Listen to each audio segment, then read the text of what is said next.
उपासक उपासिका उहाँ अवगत गराउनु भएन। बौद्ध परम्पराको कुनै पनि कार्य पञ्चशील शरीर वचन मन शुद्ध नगरिकन नआउने भएको कारणले गर्दाखेरि सर्वप्रथम हामीले त्यो तिनैद्वारलाई शुद्ध गर्नको लागि त्यसको शरणमा जाने भन्ने जुन यो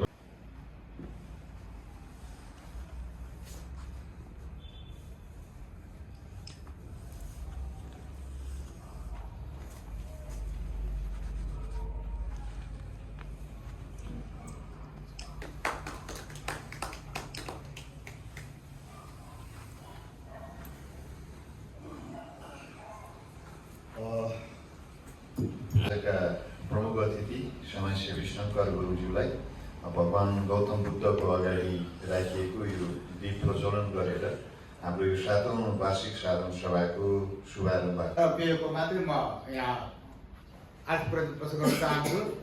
किनभने हाम्रो यो दुईटा पढाउनु पर्ने हुन्छ, यो बजेट र यो आर्थिक प्रतिवेदन सम्पन्न भयो।